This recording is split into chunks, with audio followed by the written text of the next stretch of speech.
We have Republicans and Democrats. We have the Chamber of Commerce, the Business Roundtable, and the labor community in this country all united in this effort.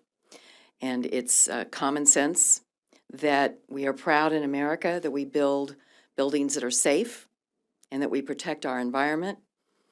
But we have also been guilty of allowing the permit process to have way too many tentacles. When you have that many cooks in the kitchen without a chef, it never has a good ending. And what we're doing with this legislation is putting someone in charge. One of my favorite parts of this legislation is naming the person and agency that is accountable.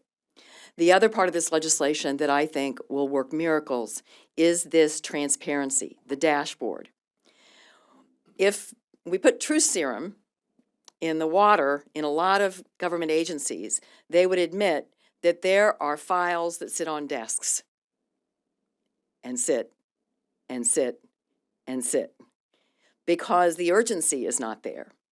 When you create this dashboard where everyone can see how long it's taking, when you can see that something is stalled somewhere and it's not moving, then all of a sudden that transparency creates the urgency that everybody wants. And that is, if it's a good project, if the resources are there, let's get moving. It's all about creating jobs. It's all about, at this point, private investment. We understand that the federal government is struggling with its budget and will do so for the next decade or so at least.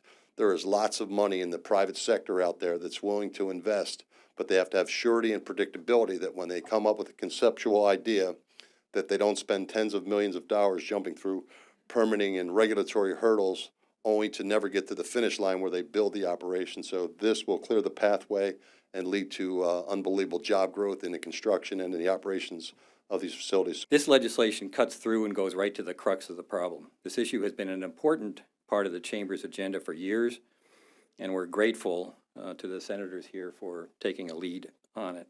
This is another example of where working together across the aisle we can help improve the economy. And I want to thank Senator McCaskill for working closely with me and helping develop this legislation really for over a year now. I think this is a terrific piece of legislation. We ought to be able to get it through here quickly, especially with the partners we have, both Republicans and Democrats. And we have, I think, a lot of members will want to join in on this legislation. There's nothing new here. There's nothing different other than a commitment that the federal government can do a more efficient job of permitting projects so we can get more of Americans back to work, and we can then hopefully do the other piece of this, which is additional investment in our infrastructure.